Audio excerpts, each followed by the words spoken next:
Hello दोस्तों, कैसे हैं आप लोग? पिछला क्लास जो था हम लोगों का, वो था जर्नल का ही एक छोटा-सा टॉपिक था, बहुत ही मज़ेदार टॉपिक था, जिसका नाम था डिस्काउंट। आज का सेशन भी हम लोगों का बहुत ही मज़ेदार होने वाला है और इस सेशन में हम लोग क्या पढ़ने वाले हैं? इस सेशन में हम लोग पढ़ने वाले हैं कंपाउंड और कंपोजिट जर्नल। अब भैया ये कंपाउंड और कंपोजिट जर्नल क्या होता है? तो जब 2 या 2 से 2 और मोर देन 2 जर्नल मिलके जब 2 या 2 से अधिक जर्नल मिलके कोई सिंगल जर्नल बनाता है, तो उसको हम लोग कंपोजिट जर्नल कहते हैं या कंपाउंड जर्नल कहते हैं। जैसे क्या? जैसे कि मान लो यहाँ पे हम एक ट्रांज़ैक्शन देते हैं, बिज़नेस स्टार्टेड विथ कैश। तो इसका जर्नल हम लोग क्या बनाएँगे? Cash account debit to capital account बनाएँगे। बनाएँगे कि नहीं बनाएँगे? ठीक है। और यहीं पे हम दूसरा ट्रांज़ैक्शन ये लिख देते हैं, बिज़नेस स्टार्टेड विथ गुड्स। इसका जर्नल हम लोग क्या बनाएँगे? Purchase account debit to capital account, यही बनाएँगे। तो हमको बताइए क्या ये दोनों जर्नल को मिला के एक जर्नल नहीं बनाया जा सकता था? Business started with cash and goods बनाया जा सकता है कि नहीं? और उसका जर्नल कैसे बनेगा? तो जर्नल उसका ऐसे बनता, कैश से स्टार्ट करें तो कैश अकाउंट डेबिट, गुड्स से स्टार्ट होता है तो परचेज़ अकाउंट डेबिट, क्योंकि यहाँ पे भी कैश डेबिट है, यहाँ पे भी परचेज़ डेबिट है, तो दोनों को क्या कर दिए? डेबिट कर दिए। अब यहाँ पे देखो क्या है, कैपिटल क्रेडिट है, यहाँ भी कैपिटल क्रेडिट है। दोनों जगह तो सेम ही नाम है, तो 2 बार तो कैपिटल लिखने का कोई ज़रूरत नहीं है। यहाँ पे हम क्या करेंगे, एक ही बार में कैपिटल लिख देंगे, जो भी अमाउंट होगा टोटल करके हम लिख देंगे। मान लेते हैं यहाँ पे कैश से स्टार्ट किए थे 2000 से, तो इधर भी 2000 हो गया। इधर 5000 से, तो इधर भी 5000 हो गया। तो यहाँ पे कैश में कितना चला जाएगा? 2000 चला जाएगा। गुड्स में कितना चला जाएगा? 5000 चला जाएगा और दोनों मिला के कैपिटल कितना हो जाएगा? 7000 हो गया। तो इस तरह का जो जर्नल होता है, उसको हम लोग कंपोजिट जर्नल के नाम से जानते हैं।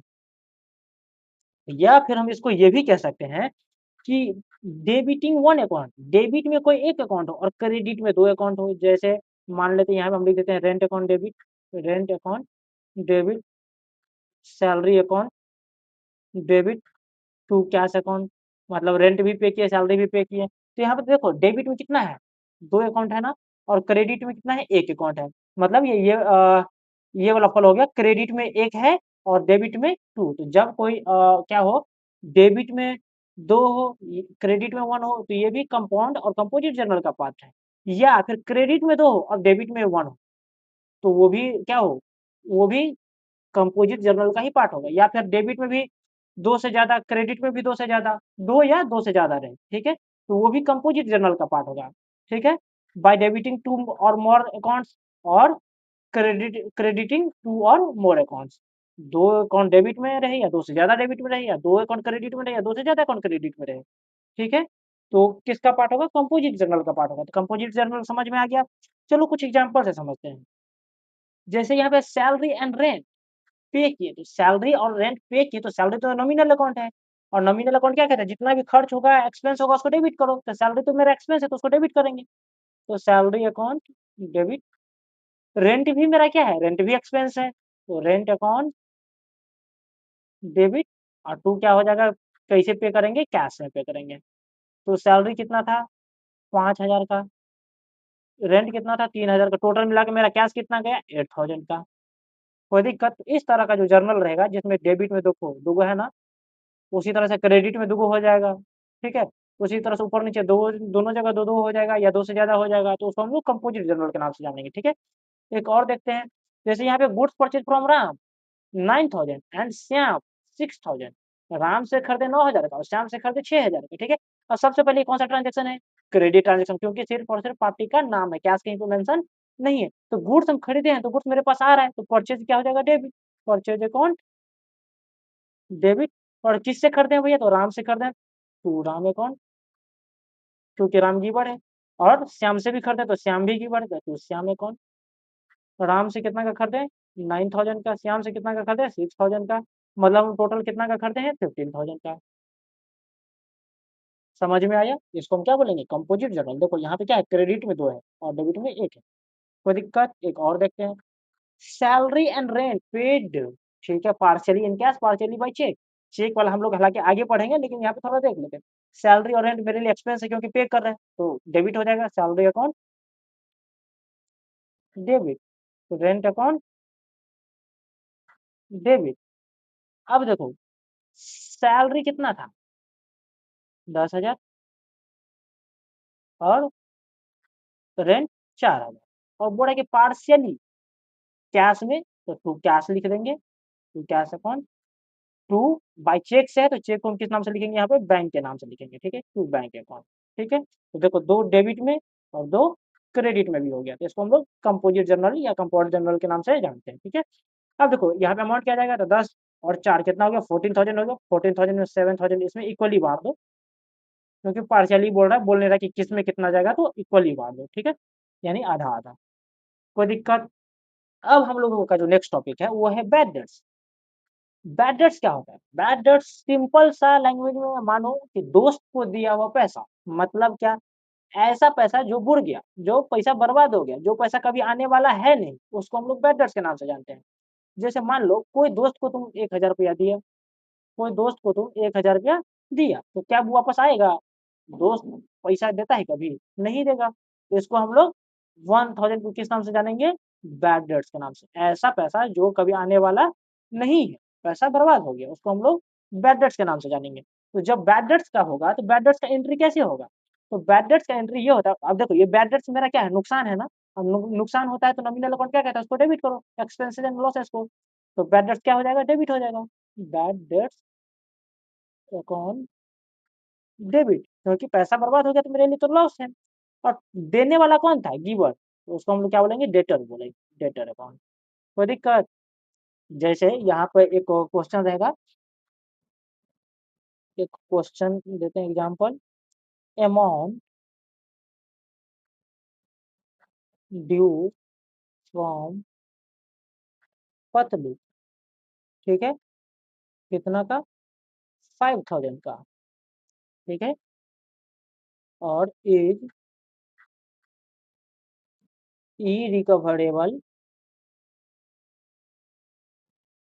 As he become, as he became insolvent. Insolvent क्या हो जाता है, दिवालिया घोषित हो जाना, बैंकरप्ट घोषित हो जाना, अब इसके पास पैसा वैसा कुछ नहीं, ये हाथ फैला दिया। ठीक है, तो अमाउंट क्या था, पतलू के पास बचा हुआ था, और ये क्या फैला दिया, हाथ फैला दिया कि अब मेरे पास पैसा है नहीं, इंसॉल्वेंट घोषित हो गया, तो अब तो पैसा आने वाला है नहीं, तो पैसा नहीं आएगा तो क्या हो गया, बर्बाद हो गया ना। तो उसको हम लोग किस नाम से जानेंगे, बैड डेट्स के नाम से। एंट्री क्या करेंगे, बैड डेट्स मेरे लिए क्या है, नुकसान है, तो उसको डेबिट कर दो, bad debts account, bad debts account debit to, giver कौन था, पतलू पैसा ना देता हमको, डेटर पतलू अकाउंट, डेटर कौन है, पतलू, क्योंकि पतलू हमको पैसा देता जो दिया नहीं।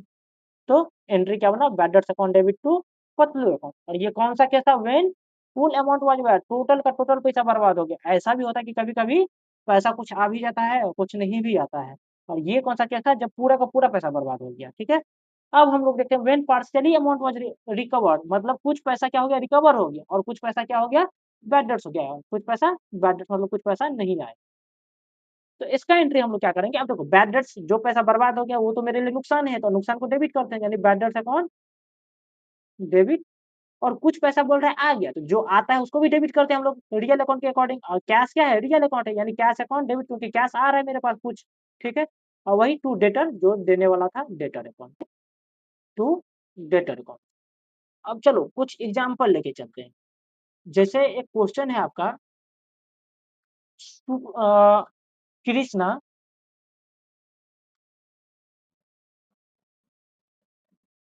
कृष्णा हु ओड अस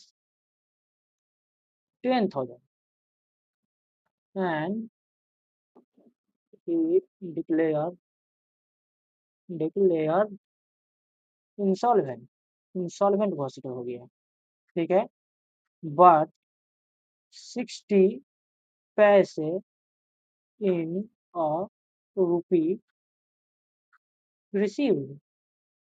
यहाँ पे क्या बोल रहा है कि एक कृष्णा नाम का बंदा है जिसके पास मेरा 10,000 रुपया बाकी है, ठीक है? और वो इंसॉल्वेंट घोषित हो गया। क्या हो गया? इंसॉल्वेंट घोषित कि मेरे पास पैसा नहीं है, लेकिन सा 1 रुप इन अ पैसा 60 पैसा इन अ रूपी मतलब ₹1 में कितना पैसा? ₹1 में कितना पैसा? 100 पैसा। 100 पैसा में से 60 पैसा क्या हो गया? रिसीव्ड हो गया। 100 में से 60 रिसीव हो गया। तो 1000 में से यहाँ पे कितना बाकी बचा हुआ था जी? 10,000 ना? 10,000 में से कितना रिसीव हो गया होगा? तो 6,000 रिसीव हो गया होगा। डायरेक्ट परसेंटेज निकाल दो 10,000 गुने 10,000 गुने 60 या डिवाइडेड बाय 100 क्योंकि 100 में 60 है, ठीक है? तो कितना हो जाएगा? 6,000। 6,000 रिसीव हो गया, इसका मतलब 4,000 रिसीव नहीं हुआ, तो इसका एंट्री क्या होगा? Bad debts account debit, bad debts account debit क्योंकि जितना पैसा बढ़ गया, कितना पैसा बढ़ गया? 4,000। कैश अकाउंट डेबिट जितना आ गया, कैश अकाउंट डेबिट कितना आ गया? 6,000। आने वाला कितना था? किससे आने वाला था? कृष्णा से, तो कृष्णा अकाउंट कितना? 10,000 आने वाला था। 10,000 में से 4,000 क्या हुआ?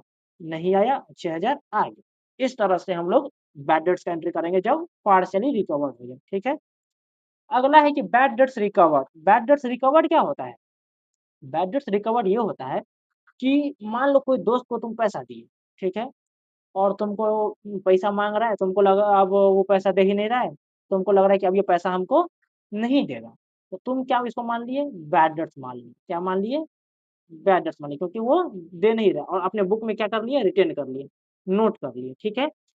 लेकिन पता नहीं उसको क्या हुआ, नहीं हुआ, भगवान उसके शरीर पे आ गया कि कौन आ गया, उसको लगा कि नहीं पैसा दे देना चाहिए और वो क्या-क्या पैसा हमको दे दिया।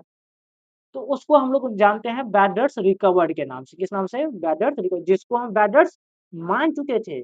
हम अपने बुक में नोट कर चुके थे बैड डेट्स, फिर भी वो हमको पैसा दे दिया, जिसको हम लोग क्या बोलेंगे? बैड डेट्स रिकवर्ड के नाम से। तो बैड डेट्स रिकवर्ड क्या एंट्री क्या होगा? तो चूँकि मेरे पास पैसा आएगा ना, तो पैसा आएगा तो डेबिट क्योंकि जो आता है उसको डेबिट करते हैं।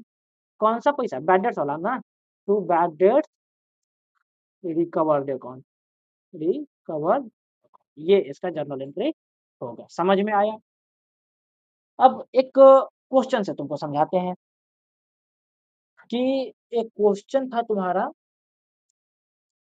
ए sum of 6,000 earlier earlier written as bad debts but now realise एक 6,000 का अमाउंट था जिसको हम क्या मान लिए थे? रिटेन एज बैड डेट्स मतलब बैड डेट्स मान चुके थे बट वो रियलाइज्ड हो गया मतलब वो पैसा आ गया तो कैश डेबिट हो जाएगा क्योंकि जो आता है उसको डेबिट करो तो कैश आया है भैया तो कैश को डेबिट करो और क्या कौन सा पैसा रिसीव हुआ बैड डेट्स वाला ना तो bad debts recovered account bad debts recovered account ये बैड डेट्स रिकवर्ड क्रेडिट क्यों हुआ क्योंकि मेरे लिए क्या है इनकम है क्या है इनकम है और नॉमिनल अकाउंट क्या कहता है जो एक्सपेंस होता है लॉस होता है उसको डेबिट करो जो इनकम होता है गेन्स होता है उसको क्रेडिट करो तो ये जो बैड डेट्स रिकवर्ड है मेरे लिए आ रहा है ना तो मेरे लिए तो इनकम है तो बैड डेट्स रिकवर्ड मेरे लिए इनकम है तो क्या कर दिया इसको हम लोग क्रेडिट कर दिए समझ में आया तो ये था आपका कंपोजिट जर्नल कंपाउंड जर्नल और बैड डेट से रिलेटेड कुछ जर्नल एंट्री ठीक है अब कुछ क्वेश्चन देते थे आप लोगों को होमवर्क ये आप लोग घर से बना के लाइएगा और कमेंट में इसका एंट्री बताइएगा ठीक है आज के लिए इतना ही thank you tata bye bye